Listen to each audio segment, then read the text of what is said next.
नमस्कार विद्यार्थियों। आज हम अपने कल के वीडियो से आगे पादपों में आकार की विविधता के अंतर्गत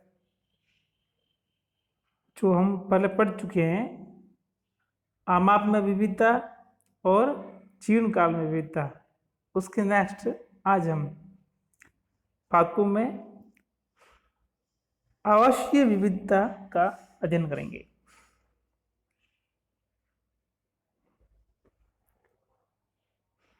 आवास से तात्पर्य है कि पादप प्रकृति में किस स्थान पर पाए जाते हैं, वहाँ की भौगोलिक परिस्थितियाँ किस प्रकार की है, वहाँ की जलवायु कैसी है, वहाँ का वातावरण और वहाँ की मृदा की प्रकृति किस प्रकार की है।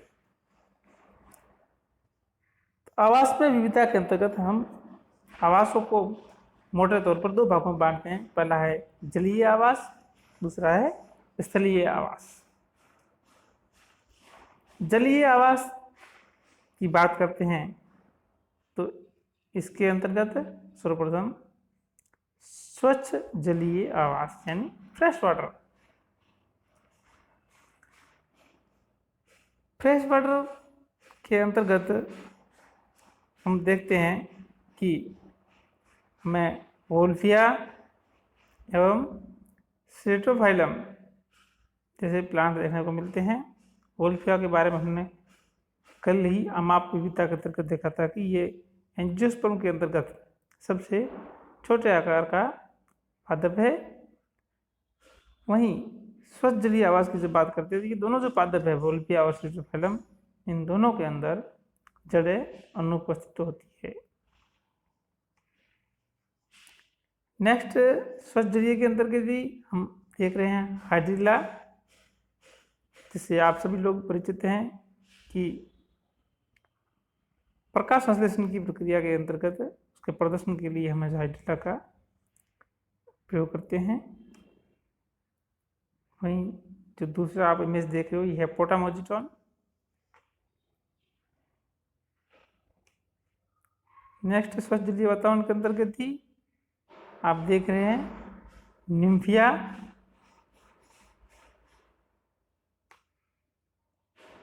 ये आपके है ट्रापा, ये है निलंबो जिसको आप लोटस कहते हो। इस प्रकार से हम देखते हैं कि जलीय आवास के अंदर विभिन्न प्रकार के पौधे पाए जाते हैं। ये पौधे पूर्ण रूप से जल के अंदर होते हैं, अर्थात ऐसे हो सकता है कि कोई स्वतंत्र प्लावी हो, कोई निमग्न हो, कोई सबमर्ज्ड हो, लेकिन रहते कंप्लीटली पूर्ण रूप से जलीय आवास में रहते हैं।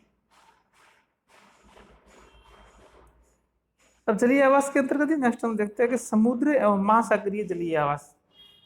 जैसा कि नाम से प्रतीत होता है कि ये जो आवास है, यहाँ पर पानी है जो खारा होता है। और इस प्रकार के महासागरीय जलीय आवासों में जो मुख्य आवर्तजीवी पादप में देखने को मिलता है वो है जोस्टेरा। इसके अलावा समुद्र के पास में तो तटीय इलाके हैं जहाँ पर दलदल पाया जाता है। इन दलदलीय आवासों में उगने वाले वनस्पति को मैंग्रोव वनस्पति कहते हैं। और इसके अंतर्गत हम देखते हैं कि हमें सालसोला, राइजोफोरा और एविसिनिया प्रकार की आवर्तबीजी वनस्पति देखने को मिलती है।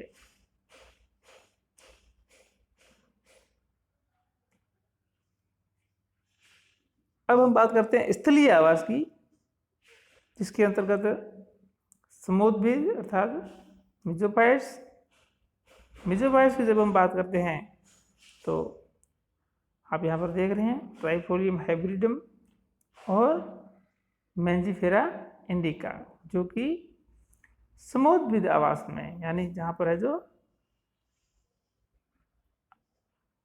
भूमि के अंतर्गत जल की पर्याप्त मात्रा होती है, अर्थात पौधों को जलीय संकट से नहीं गुजरना पड़ता है। नेक्स्ट है जीरोफाइट्स। स्तरीय आवास के अंतर्गत जब जीरोफाइट्स की बात करते हैं तो हमें ऐसा प्रतीत होता है कि यहाँ पर जो आवास है यहाँ पर जीवन के लिए अनुकूल परिस्थितियां नहीं, अर्थात प्रतिकूल परिस्थितियों में पौधों को जीवन यापन करना पड़ता है, जिसके लिए उनके अंतर्गत विशिष्ट प्रकार की अनुकूलताएं विकसित होती है। जैसा आप यहाँ पर देख रहे हैं ओपनसिया, तो इस प्रकार के मरुद्भिद पादप अपने अंदर जल एवं म्यूसिलेज को संग्रहित करने की क्षमता रखते हैं और ऐसे मोटे गुदेदार पादपों को मांसलोद्भिद पादप भी कहते हैं। वहीं जो दूसरा आप पादप देख रहे हो यूफोर्बिया, जिसको अपन डंडाथोर भी कहते हैं, जिसके अंतर्गत हमें सिर पर तना दिखाई देता है, जबकि पत्तियां अल्पकालीन होती है, अर्थात मानसून सीजन में देखने को मिलती है, उसके पश्चात है जो गिर जाती है और प्रकाश संश्लेषण का कार्य है जो पूर्ण रूप से स्तंभ के द्वारा किया जाता है। तो ये एक प्रकार से इन मरुद्भिदीय पादपों का अपना अनुकूलन है कि किस प्रकार से जल को संग्रहित किया जाए और किस प्रकार से वाष्पोत्सर्जन की दर को कम किया जाए।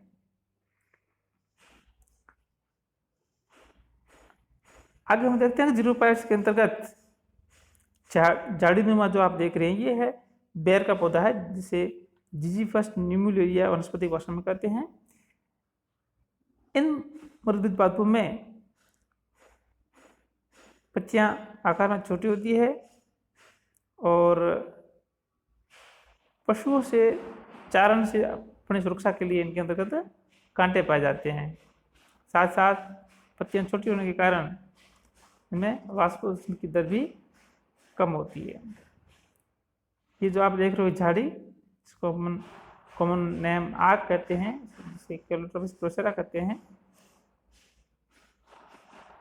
जो बालू वाले इलाकों पाया जाता है। वहीं अंत में जो आप देख रहे हो ट्रीनुमा प्लांट अकेसिया निलोर्टिका देसी बबूल। तो इस प्रकार जो ये अकेसिया निलोर्टिका देख रहे हो, इन पौधों के अंतर्गत पत्तियां बहुत ही छोटी आकार की होती है ताकि वाष्पोत्सर्जन को कम से कम, अर्थात वाष्पोत्सर्जन के द्वारा कम से कम जल हानि हो। अब हम देखते हैं कि मृदा की विशेषता एवं जल की उपलब्धता के आधार पर पौधों को किस किस नाम से वर्गीकृत कर सकते हैं। सबसे पहले है ऑक्जेलोफाइट्स। ऑक्जेलोफाइट्स से बात आती है कि ऐसे पौधे जो अम्लीय मृदा में उगते हैं, अर्थात जिस मृदा का पीएच 7 से कम, सामान्यतः 4 एवं 5 के बीच में रहता है। वहीं साथ ही साथ इस प्रकार के आवासों में मृदा के अंतर्गत कैल्शियम का अभाव रहता है। उदाहरण के रूप में हम देखें तो रूमेक्स, अर्टिका जिसको बिच्छू बुट्टी कहते हैं, और रोडोडेंड्रॉन, ये सारे पौधे अम्लीय मृदा में उगते हैं और इन्हें ऑक्जेलोफाइट्स कहते हैं।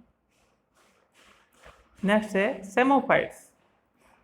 सेमोफाइट्स को हिंदी में बालुकोद्भिद कहते हैं, अर्थात बालू मिट्टी में उगने वाले पौधे। जैसा कि आप जानते हैं कि जब सेमोफाइट्स की बात आती है तो हम राजस्थान में कहते हैं। राजस्थान का विशिष्ट पश्चिमी भाग है में बालू ज़्यादा मात्रा में पाई जाती है, तो वहाँ पर इस प्रकार के पौधे हमें देखने को मिलते हैं। इसके अंतर्गत मोलुगो कैलिगोनम, जिसे सामान्य भाषा में फोक कहते हैं, और लेप्टाडिनिया जिसे खींप कहते हैं, ये बालू मिट्टी अर्थात बालू वाले आवासों में पाए जाते हैं। तीसरा है हेलोफाइट्स, यानी लवणीय मिट्टी में उगने वाले पादप। जैसा आप देख रहे हैं स्विडा, टेमेरिक्स और सालसोला, ये इस प्रकार के पौधे हैं जो में ऐसी मृदा में देखने को मिलते हैं जिस मृदा के अंतर्गत लवण की मात्रा ज़्यादा होती है। जैसे अपन राजस्थान की बात करें तो यहाँ पर आपको बाड़मेर के नज़दीक पचपदरा में जहाँ नमकी खाने हैं उनके आसपास के एरिया में आपको इस तरह के पौधे देखने को मिल जाएंगे।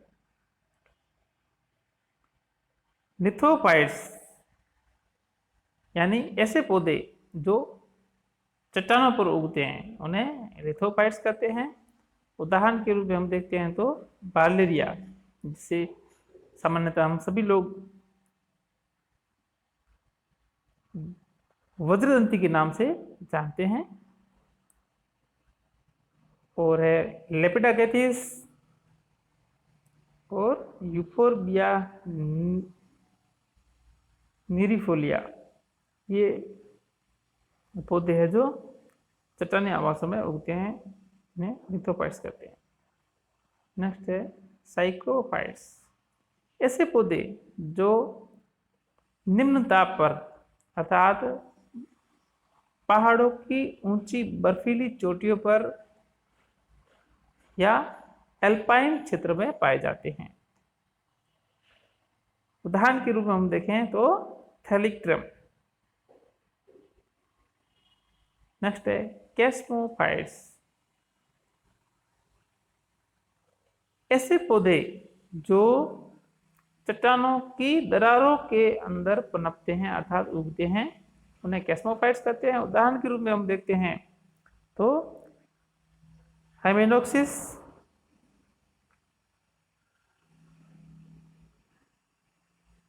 एस्प्लिनियम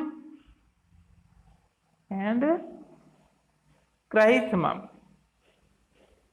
नेक्स्ट एपिफाइट्स, जिसे हिंदी में हम अधिपादप कहते हैं, अर्थात ऐसे पादप जो दूसरे पादपों के ऊपर उगते हैं।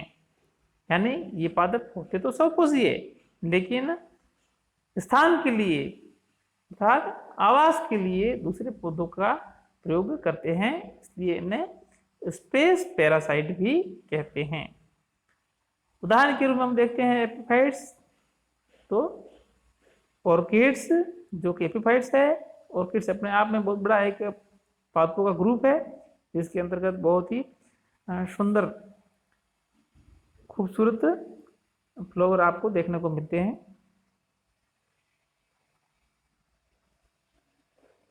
सैप्रोफाइट्स अर्थात मृतोपजीवी, ऐसे पौधे जो अपना भोजन मृत कार्बनिक पदार्थों से प्राप्त करते हैं, अर्थात ये अपना भोजन स्वयं नहीं बनाते हैं, सड़े गले मृत कार्बनिक पदार्थों से अपना भोजन प्राप्त करते हैं। उदाहरण के रूप में हम देखते हैं तो मोनोट्रोपा यूनिफ्लोरा एंड मोनोट्रोपा हाइपोपिटाइस, जो मृतोपजीवी पादप होते हैं। 9th है पैरासाइट्स, परजीवी पादप। कुछ पादप ऐसे होते हैं जो अपना भोजन स्वयं नहीं बनाते हैं और दूसरों पर निर्भर रहते हैं, लेकिन मृतोपजीवी जहाँ पर मृत कार्बनिक पदार्थ पर निर्भर रहते हैं, उससे भिन्न पैरासाइट्स को अपने पोषण के लिए निरंतर एक होस्ट की जरूरत पड़ती है। उदाहरण के रूप में हम देखें तो कस्कुटा, जिसे हम सामान्य भाषा में अमरबेल कहते हैं, यहाँ पर जो आप ये पीले पीले कलर के तंतु दिख रहे हैं, ये है जो कस्कुटा एक प्लांट के ऊपर पैरासाइट के रूप में दिख रहा है। और अन्य परजीवी जो उदाहरण है वो है ओरोबैंकी। तो यहाँ पर देख रहे हैं कि जो पौधे हैं इनके अंतर्गत हरा कलर भी नहीं है, क्योंकि क्लोरोफिल अनुपस्थित है, इसलिए ये स्वपोषी नहीं होते हैं, अपने भोजन के लिए अन्य होस्ट पर आश्रित रहते हैं। और अंतिम जो इसका पादपों का वर्ग है वो है कीट पक्षी पादप, इंसेक्टिवोरस प्लांट्स।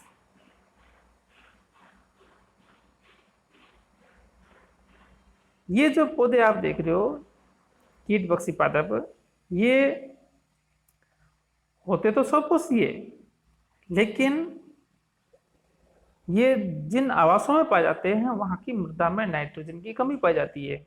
अतः नाइट्रोजन की कमी को पूर्ण करने के लिए ये पौधे कीटों को अपना आहार बनाते हैं।